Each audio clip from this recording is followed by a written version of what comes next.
You're listening to People and Profit, a podcast that focuses on elevating humanity through business, sponsored by Conscious Capitalism, Arizona. And now, let's hear from our hosts, Jeremy and Sarah.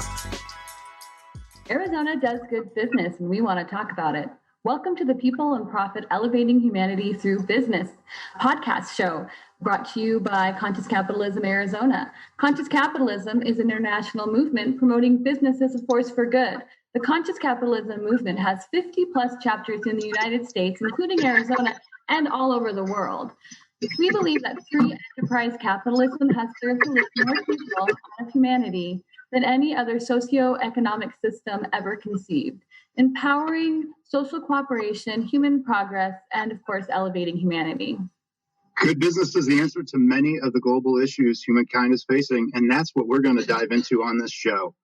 The Arizona chapter is focused on highlighting the amazing businesses and leaders in our state who are pursuing a higher purpose and consciously creating value for all of their stakeholders. If you want to find out more about Conscious Capitalism and the Arizona chapter, please visit ccarizona.org for lots of information. But right now, how about we jump into one of those conversations and let us introduce you to our guest today, Randy Gibb, the Dean of the Colangelo College of Business at Grand Canyon University. Welcome, Randy. Hey. Hello. Happy Monday. Great to be here. We feel the same way. Sure appreciate you giving us your voice today and share some insights and all the wonderful things happening on your campus there. And we'd also be remiss if we did not share that you are also on the board of our state chapter of Conscious Capitalism. So we certainly appreciate all of your efforts there and how you can kind of weave the story from the big picture, from the chapter perspective, all the way down to how we're planting seeds with our young leaders who are going to be taking over the business world here and have been under your tenure of 6 years with the schools. So I'm just curious to get us going. What's it like on campus right now? Obviously navigating pandemic, and you guys have been making lots of changes on the fly over the last several months, I assume. So how's your own practice of conscious capitalism going on campus? Yeah, great. Yeah, timely question. And it's funny, that's what everybody really wants to know is, well, how's the semester going? How are you guys going to teach classes? So we spent the summer planning like everybody. And really, it was our leadership of President Mueller did an awesome job bringing people together. We had these massive collaborative meetings as we considered every possible scenario contingency plan. So we started 2 weeks later than normal to buy some time. Okay. And the first 3 weeks were online. So there we just bought ourselves 5 weeks before we actually brought the students to campus. So that did two things. That allowed us to learn from all the other universities that were opening sooner what worked, what didn't work. And it let the temperatures cool down. So then we've pushed everybody outside. So it's worked out very well. We've purchased more shade, purchased more outdoor furniture. We're pushing everybody outside. You know, it's beautiful now here. In fact, it's cold here today in Arizona, right? It's freezing. It's like 70 degrees for the first time in 8 months. We still welcome it. Right? We love it. And then now we've combined it with a blended model where we have some classroom time face-to-face in COVID distance classrooms. So it's 40-50% occupancy so everybody's safer. Everybody's wearing masks, teachers and students. Then they spend some time in our learning management system doing some online work that complements and supplements the in-class time. So we've changed our academic calendar, our teaching model slightly. So we've done a lot, and so far, so good. We had the typical 2 weeks in spike like every university did, and now it's coming back down. Fantastic. Now, does this give you an opportunity? Because I know some of the things hanging on the wall there is you are looking to inspire servant leadership, focus on ethics and entrepreneurship. And I know from your faculty list that you've got a lot of community business members that help with your instruction. So is this a real time for, case studies to get brought right into the classroom? Like here's where you're going to be challenged as a servant leader, and here's some of the ways that others in the community are navigating that. Is that opening doors for you? Yeah, I love where you're going. So we do have a super strong, important adjunct force of industry business leaders that come onto campus and teach. It's that right mix of some full-time faculty, some hardcore academic researchers. But the longer I'm here, it's like, boy, these industry professionals coming onto campus saying, okay, I teach revenue generation and I do revenue generation, and let me just bring the two together. And here's what I'm doing today. So with that, right, they're sharing how they had to pivot. They're sharing how they're trying to take care of all their employees. I love earlier this summer, right, Bob Chapman from Everybody Matters and Barry Waymiller flat out said, well, what would you do for a family member right now, right? Well, and that's how we have to treat, because I love the phrase, everybody matters. You have to treat your employees like a family member. And so we're seeing a lot of that. We're blessed at GCU, and there are a number of universities that have such an online presence, have such a strong technological foundation in process and systems. And we have faculty that are almost multi-modality professors that they can pivot. So everybody is gainfully employed. So we're continuing to grow as a university. Our Colangelo College of Business has grown significantly just even from last fall. So nobody is we're expanding. We're hiring more faculty, more teachers as we move forward and handle this. So that's fantastic. Yeah, what sort of the recipe for success across education, across business in 2020 is the ability to pivot, right? It's the ability to be flexible. It's the ability to be creative. It's the ability to take in information, learn and adjust quickly. And it sounds like, you guys, you got that formula with, keeping people employed, and then the growth of the college in general. So instead of, numbers dropping, you've increased. So I don't know, why do you think you were so ready for this? Again, I think it's because of the foundation of how we teach with standardized curriculum, leveraging one learning management system, that we can pull data down for assessment, for accreditation purposes. You've got an online adult learner taking Management 420 while you have a 21-year-old on-campus learner taking Management 420. So they have the same benchmark assignments. Each instructor brings the curriculum to life in their own unique way, but it's, the what is the same, the how is different, but in the end, they take the same assessments. We can pull down and compare and contrast how those different students are doing.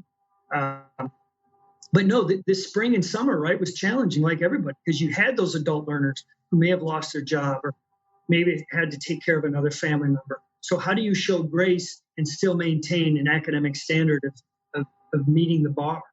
Because we couldn't lower the bar, but we could show more grace, be a little flexible, knowing that everybody, right? When we went into lockdown last March, April, everybody had disruption in their lives. So it was important to help people at the same time, help them find success without lowering the bar. So we didn't have to go to pass-fail. We continued our same academic standards. But we have a LOPES-first approach, and that is to be the most accessible and available faculty in the country. So my ask to our faculty is, don't lower the bar, but make sure we do everything we can to help them get there, right? That's what we do as teachers. Yeah, I love that.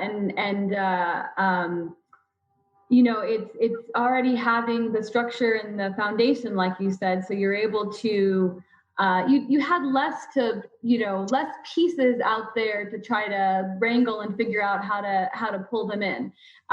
And so it sounds like, you've got the best balance between having that structure and support, which probably is one of the things that makes it very easy for industry to kind of act as adjunct and, kind of weave in and out so seamlessly. But, at the same time, you allow for that, for everyone to bring their individuality, their own experiences, their own story into the classroom and share it with the students. Yeah, and it's been fun. Like the entrepreneurial faculty, they loved it in a sense when COVID hit, because they're like, this is what we talk about, right? Is you have to pivot. You always have to fail fast, fail often, come up with a new plan. You have to diversify. So I know many businesses are doing things that maybe they should have done 2 years ago, but now they're forced to do it. And then when the economy comes back, for instance, maybe hospitality comes back. I know one company, they were focused on hospitality hiring, and then now they've had to diversify into nursing and senior home caregiving. And then when the hospitality industry comes back, they'll still have that back on their portfolio, but now they've expanded their portfolio because they had to through COVID. And so that's what we want to teach our students is that you can be flexible, adapt, and innovative, entrepreneurially and intrapreneurially. That's kind of an awkward word to say, but, within your own company, you should be always innovating and adapting. Well, and, I'm just, it's interesting too, to think about that particular scenario where you're talking about hospitality and how they, pivot to be able to provide some sort of, care, support. Not only have they diversified their portfolio, but it's just interesting to think about how that might also change how they look at hospitality. Hospitality may look and feel a little bit different because we've gotten a lot more personal with people. Like we've had to they've had to look at people from a true family, a kind of the lowest level, or might even say the highest level of, care and concern for your customer. Right. So that's interesting too. And the fact that baby boomers are all retiring and there's a huge industry there that maybe they were hesitant to tap into, but now it's the growth potential is big. And then meanwhile, our finance faculty continue to say, listen, despite COVID, the industry sector of finance, insurance, risk, they have continued to hire. There is no slowing down there at all. So we're trying to send the message to the students that I get it, this is tough times, but being 21, 22 and entering the market, you're in a very good position. So take advantage of what's out there.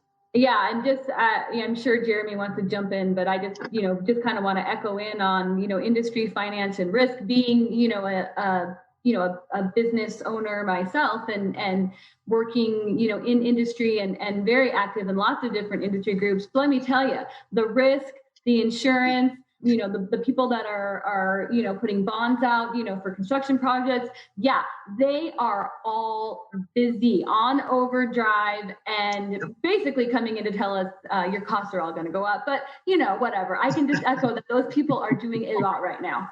Yep.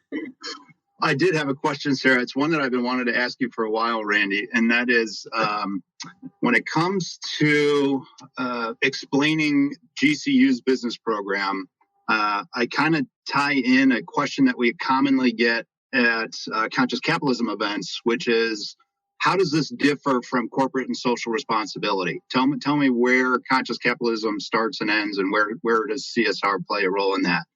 And my response is typically, well, CSR is sort of a small division that's espousing some of the principles on behalf of the corporation, but it's not something that is completely integrated and embedded into the fabric of the company.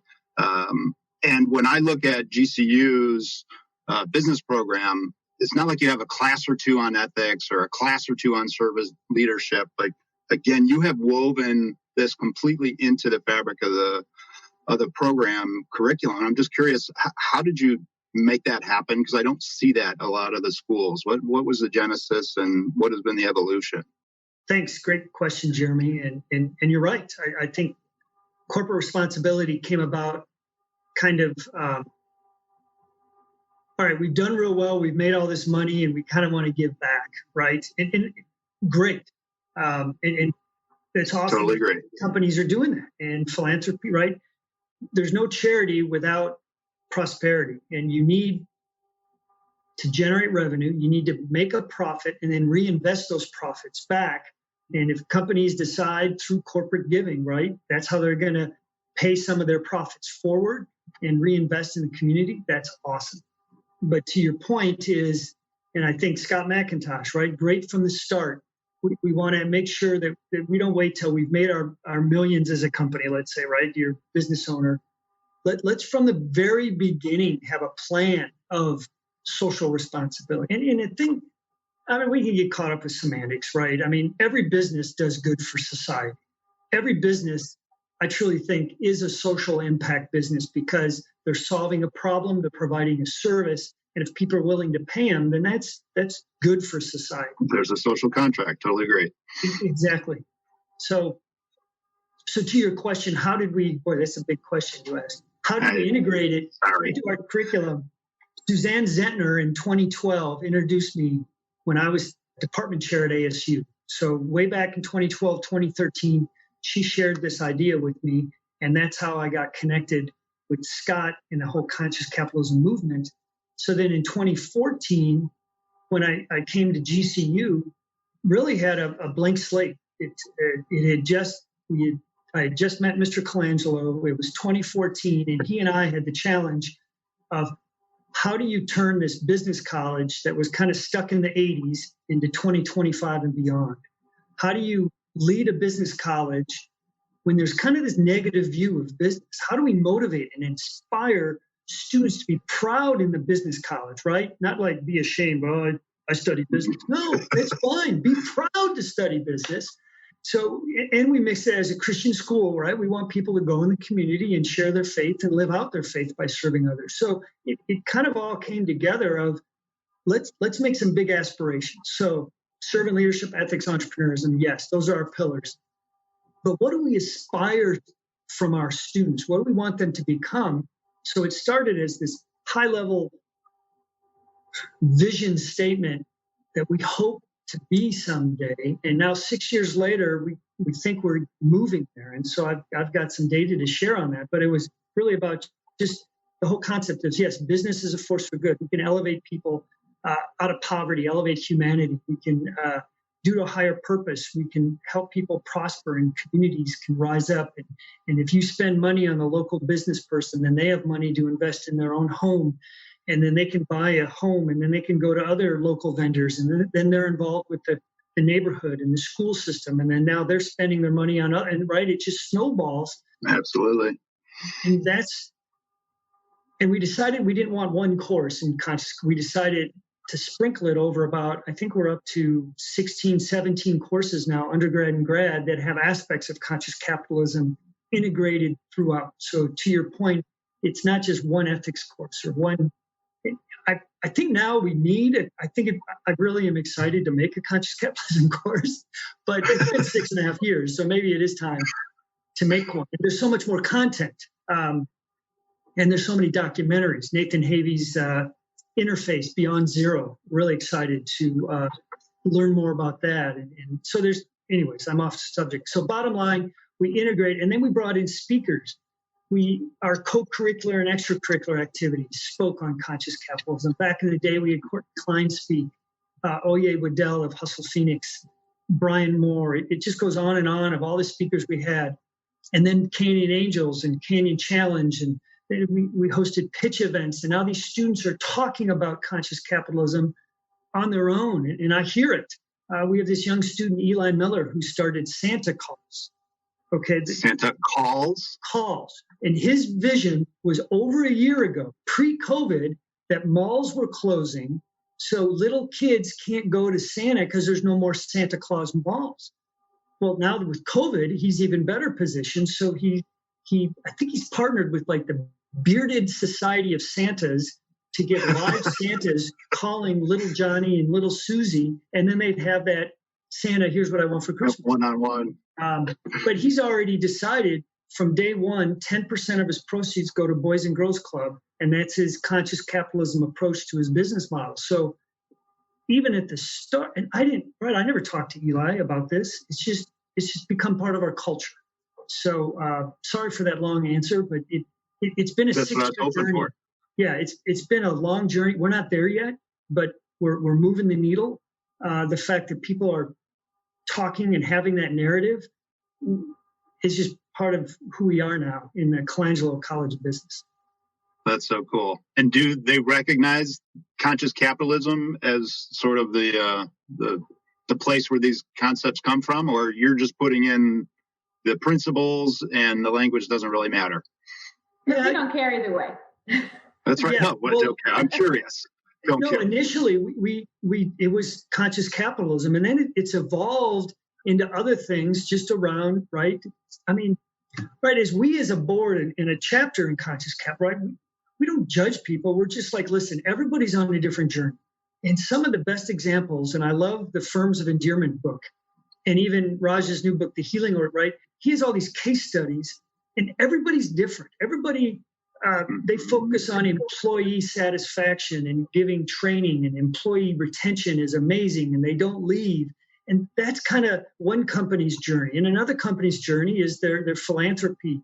Think of Adam Goodman, what he does in the community, right?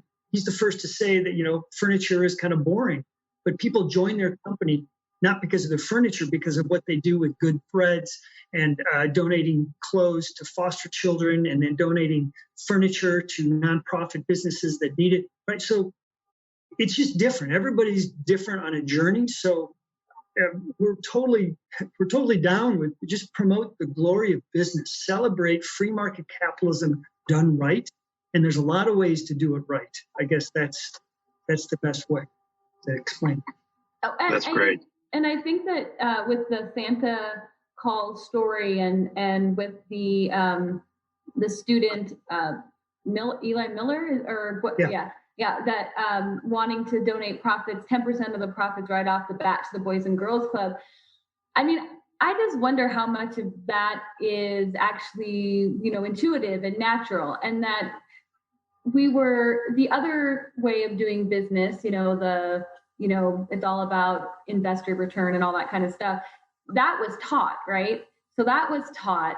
That was, probably maybe it wasn't what was natural and isn't, what human instincts, naturally were, especially in a cooperative society. But we were taught that, and we saw a lot of success, a few people make a lot of money over that period of time. And so it seemed to reinforce itself. And yet when you even before, Eli Miller comes into the program and learns about conscious capitalism and is exposed to these ideas, he naturally goes there.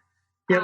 And so I think that a big part of what we're doing with conscious capitalism and GCU is doing with the way that they're teaching business and other places are as well, is connecting with what's natural and intuitive as human beings when we remove, I'll just say, the lie of the separation and the competition and the if you win, I lose mentality that kind of comes from it's just all about profit only or the only stakeholder that matters are your investors.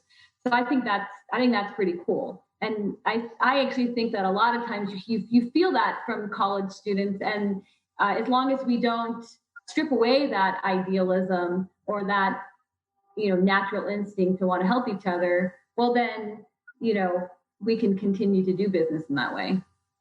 Right. And I like the credos of conscious capitalism is talking about a human social exchange, right? Where we assume, because I like what you were just saying, Sarah, it was such a optimistic view of humanity, of people through the social interaction and cooperation. And that's truly what we can do.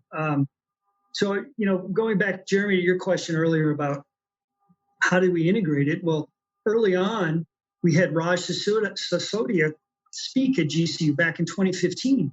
So that was like an example of a major event that to really, here's the man himself speaking so articulately about how business can be different. And in one of his slides, because it's funny, I've been to enough events where I hear people say, well, those business schools, right, they're teaching it, right? And I'm like, well, wait a minute. Why are you talking about us? So, and even in one of Raj's slides, he has business schools should address the power of purpose and the wisdom and mechanics of aligning and integrating stakeholder interests. So that was back in 2014, 2015. I don't think he still uses that slide anymore because I think he's seen the evolution of really, like throw down with Bobby Flay, throw down with Raj Sisodia, right? Challenge business schools to start talking about the context of business, because it is just good business. It's nothing new. It's a new narrative that's needed today for the type of students we have. Because let's face it, business needs to change. Society expects more from business. Government can't do it alone. Government cannot fix everything going on with COVID in the world. We had so many businesses who pivoted, who stood up and they said, well, we can start making masks, shields, nursing gowns and equipment, gloves, right? I mean, people pivoted, and businesses can do it much more quickly than the government. I want to say Simon Sinek talks a lot about that. It's not just the problem is that we've got probably a lot of students in the age range that are coming through your classrooms probably saw that shift when names were more counts on spreadsheets. And if we needed to make a number for the quarter, it wasn't horrible in the minds of the decision makers to let 1,000 people go so that we can make sure we hit our quarterly mark. And that there's this stigma and perception that not only is they don't see what you just described, that business is actually the place that can be the partner and can fill the gaps. But even more so, it's doing the harm. It's the one that's putting the people in the face of challenge throughout COVID or throughout any period of time, just in general, as you're an exchangeable commodity. And I can get another human in that chair at any time when I need it. And that narrative of business has been another thing we need to counteract. That's been painful. So did you say you had some information on that? On the views of capitalism? Yeah. So really I came here in 2014, again, with this challenge of how do you lead a business school in an environment that doesn't seem to have the best view of business, right? And so we started this effort with integrating conscious capitalism. And then in, I would say May of 2016, the Harvard Institute of Politics came out with a study. And in the study, in the big Time magazine cover, Questioning Capitalism, was the survey that said that only 19% of millennials identify themselves as capitalists, and only 42% support capitalism. So one of the richest, most successful countries in the world, only 42% of millennials support capitalism. Well, that really intrigued me. I was like, surely we have to be doing something different here at our College of Business. Are we? Or are we part of that 42% is our students? So I really looked at that study. And one I found, I think it was 165 question survey, is the Harvard Institute of Politics survey. It was a bear of a survey. I looked at the questions. I was like, oh my gosh. I mean, talk about survey fatigue. And so they're talking about nationalism and politics. And 2016 was 4 years ago. It was not as bad as now with the election coming up and divisiveness in the country, right? So I just could imagine what the survey takers, when they hit question number 85 and they asked about patriotism, nationalism, socialism, capital, how many isms can you keep track of? There's probably a Ferris Bueller joke in there. Yeah, I'm sure. But so the point was, let's do a survey here at Grand Canyon University and see where our College of Business students are. So we kind of based it on that with a couple questions, but it was like 13. It was 13 basic questions, of which the first half were just, who are you? How do you take your classes? What's your age group? And so we asked, do you support capitalism? Do you agree capitalism can bring people out of poverty? That free markets can improve your community? Business profits can be reinvested to help others? And have you ever heard of conscious capitalism? So those are the questions we asked back in 2018. And then we did the survey again about a month ago. So 2020. So we came at 14, at 16, came across the Harvard survey, then 18, we did our own little mini version and then did it again, replicate. We're still diving into all the data. So we've got an N of about 1,500. And it's pretty impressive that the ground students here, so really the group I was really interested in, the typical 20-year-old living on a campus, 72% support capitalism. 60% support the fact that capitalism can bring people out of poverty. 75% feel free markets can improve our community, and 94% see business profits can be reinvested to help others. So, and those were all uptick from 2 years ago. So pretty cool data. Yeah, I know it's a goofy little survey, but it's fun to just take a temperature check, right? Are we doing what we think we're doing? Are we moving the needle in the direction to promote this belief that right? Entrepreneurs in business can create and capture value for society. A couple of thoughts. I think capitalism, just as a term, is really the struggle. And we've talked about this, right? In Conscious Capitalism, chapter, because 17% declined to answer that question. So they didn't want to go with socialism, but they hesitated on capitalism. So I mean, that's a big chunk to decline to answer. And yet when it comes to free markets can improve our society, we're at 75%. So if you use free markets or profits or, some other term as opposed to capitalism, I don't know, what do you guys think of those results? It's true. It's a marketing issue. We need a new label. Those numbers are really profound, though, especially compared to that national survey you referenced. I mean, that's significant and encouraging. Right. It's very positive and encouraging. But I get it. All right, you could pick it apart. Confounding variables. Our population is not diversified. So we would need to extend this to many, many other universities. But, it's just a quick in-house temperature check of where we are. And I think it would be a fun project, right? To take all the Arizona universities, bring in U of A, ASU, NAU, Embry-Riddle. Let's see where everybody is. That's a great idea. But that'd be a lot bigger project. For another day. That's all right. That's a little weekend excursion. Yeah. Yeah, it sounds like a good project, though. I think, well, let's see where it goes. Right? It is interesting, that, free markets is a comfortable term and capitalism is an uncomfortable term. And, like Jeremy said, yeah, we have a marketing or a branding issue. And, it's a kind of a funky subject because the reality is that it is capitalism, and capitalism works great. I mean, obviously, no matter what system you work within or, anything that you're doing, you have people who do it well and you have people who do it poorly. You have people, and the people that are doing it well, generally, it reflects positively back on, whatever system organization that is. And ideally it's beneficial to, to others, and the same thing when it's done poorly.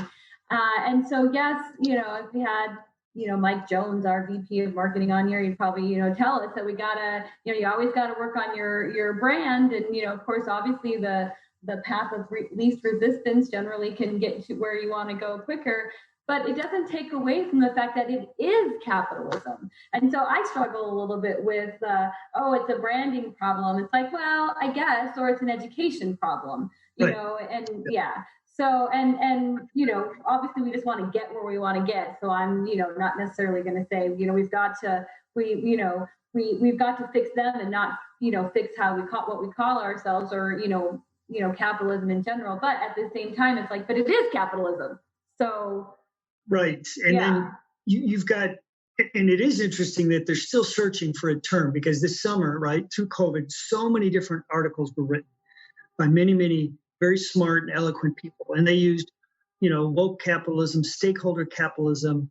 I think Larry Fink had accountability and transparent capitalism, conscious, right? There's all these different forms in terms. Again, it doesn't matter, right? It's just this movement towards some form of economic system where we can just do it right. And you put out great risk, profits are made, you generate revenue, profits are made, and how you make your money matters, and how you reinvest those profits is what matters. And so many companies are doing it the right way. And that's what we want to continue to highlight. That I love Laura Roberts. Her purpose and stakeholder, her Pantheon Enterprises purpose is to innovate responsibly through conscious chemistry to sustain better life for people and our planet. And then her quote on her website is, I look at the earth as one of our stakeholders. That's pretty cool. Does she need to make money? Yes. Is she making money? I'm assuming so. But I know she spends a lot of time coming up with R&D to make conscious chemistry. Exactly. And we really want her making money because and Schumann, everybody else is on board with me here, but, we really want her making money because I want conscious chemistry. Pharmaceuticals and chemical additives and, processed food. I mean, chemistry is a huge, problem and negatively affecting the health of our country, of most Western countries. And it's without a flip, it's just going to, feed into, everybody else as they rise up. And so getting someone but chemistry itself can be miraculous. I mean, chemistry and all the things that can be done with it when it's focused on, let's just go back to what you were saying, context, done in context, right. Can solve many problems and even undo the problem of, chemistry and, additives and pesticides and everything that we're facing. So yes, please, we want them making money, and we want them making a lot more money than everybody else because we want more of their stuff in the marketplace as right. opposed. Yeah. So definitely we want them making money. Yes. Could not agree more. Yeah.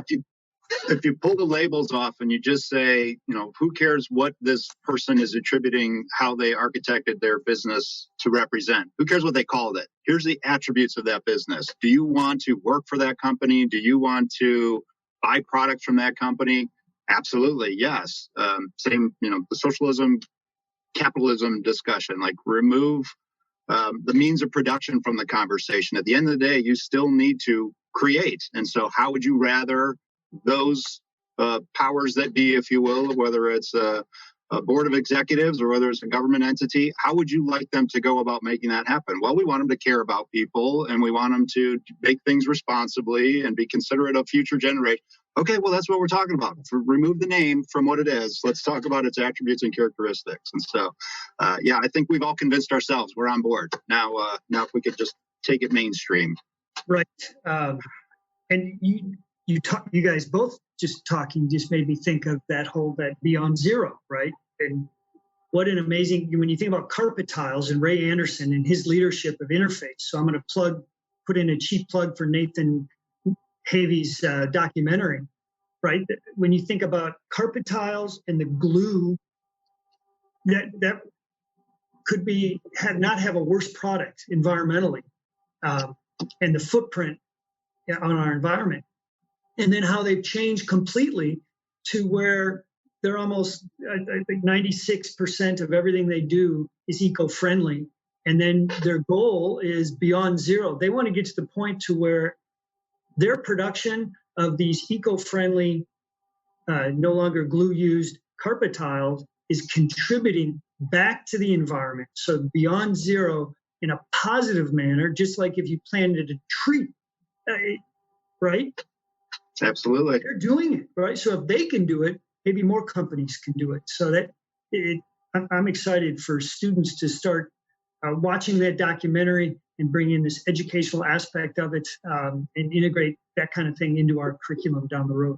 And get them inspired to recognize that the next, generation of innovations needs to be focused on things like this. That's where, the next set of hopefully, millionaires, billionaires are going to come from, because, that's the future of business. That's what we need. That's the new exciting opportunities that are out there, and they're out there in every single industry. I mean, every single industry has evolved to the point where we're doing a lot of harm in a lot of different ways, but definitely, to the planet itself. And so the big innovations, the big money is going to come from the people, the companies, the entrepreneurs who are focused on that exactly. Yeah. Yeah. So, get them out there. Come on, Randy.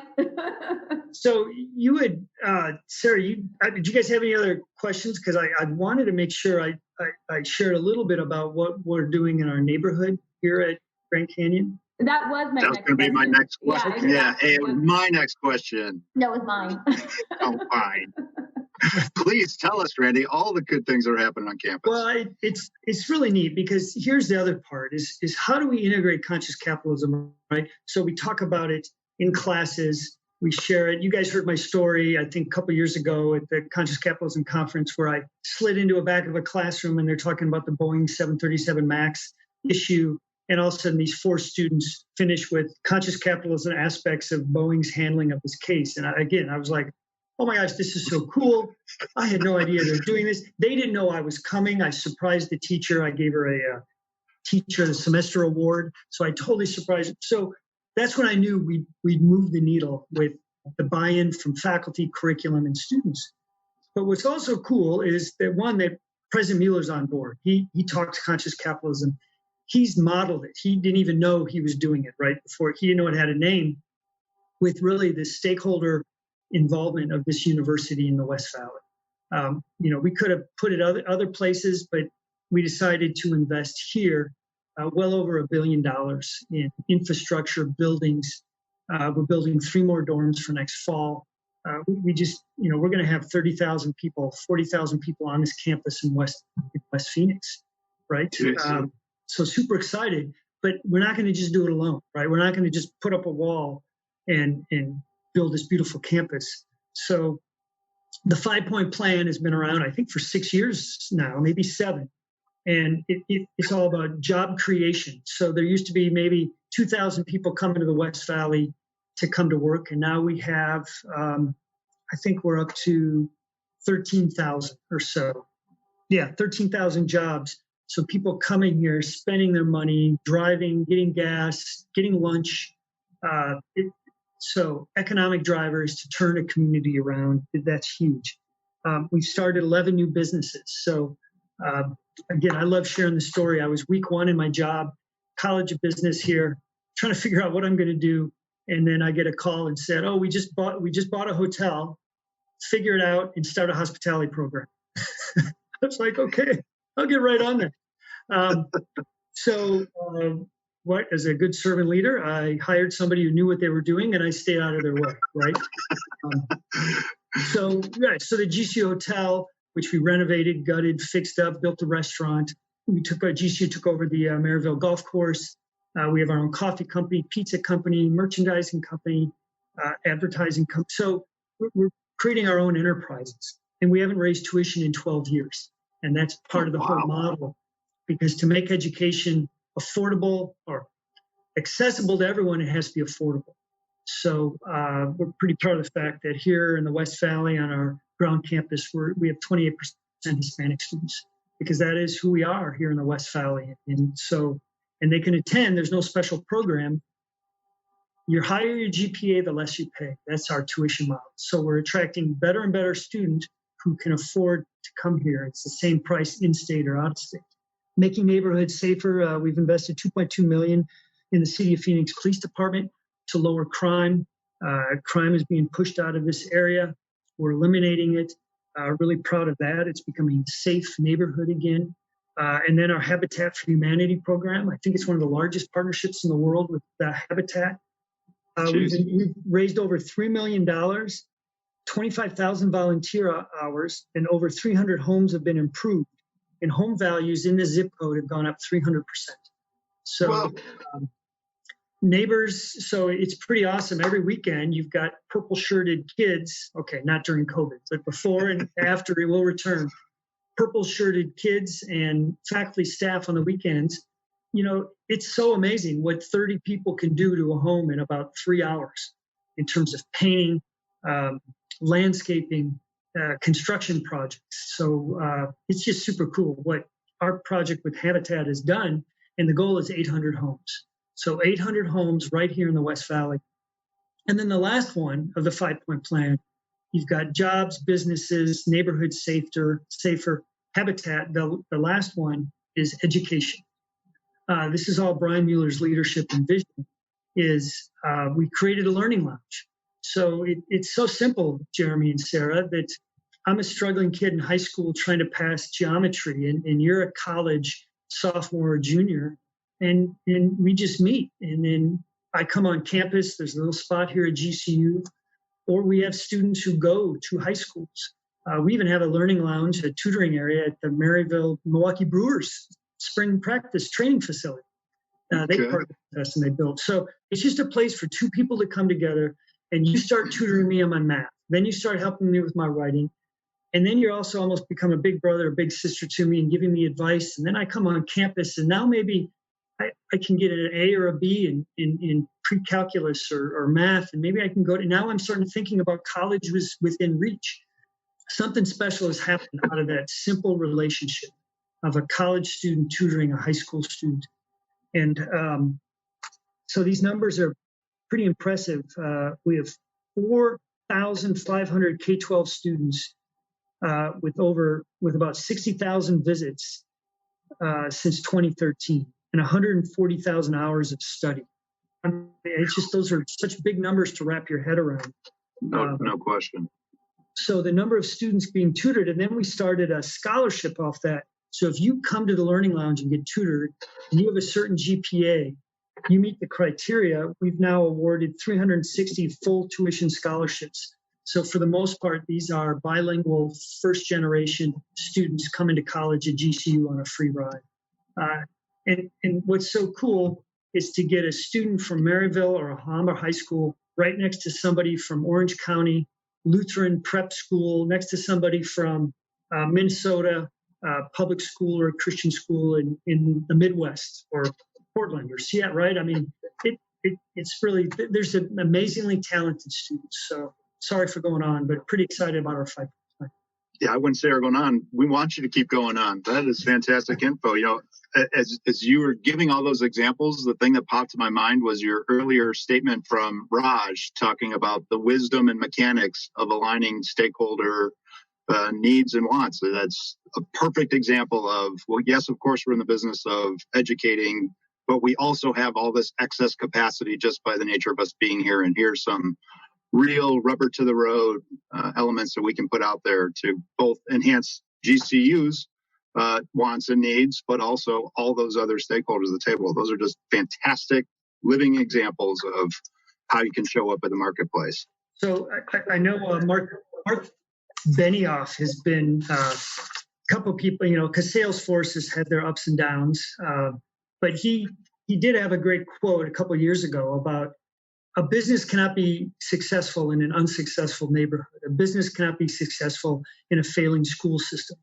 So, and you know, he had that famous quote, "Are we not all connected? Are we not all one?" And I really like that because that's what President Mueller has done with, we're going to succeed here, but everybody's going to succeed with us. And that's what the students see. So they see it in the classroom. They have people come speak. Richard Sweet spoke about Southwest Airlines and what they did. They never furloughed anybody in 2008 and how their employees are their number one priority. But then our students are also seeing how GCU operates under President Mueller's leadership with our own community stakeholder investment. So that's pretty proud to be part of this team of how they've led that. Well, and it's defining success. I mean, you know, so, you know, we're going to succeed, but everyone else is going to succeed around us. Well, now we're saying that's what success is. We can only succeed when everyone else around us is also succeeding. And that, of course, is the stakeholder orientation model, and it's the servant leadership, you know, rising people up. But I love it. And I think that's, you know, what Mark Benioff was, I think it's probably what he was trying to say. Oh, yeah. You know? Yeah, for sure. And definitely, you know, what you guys are doing there.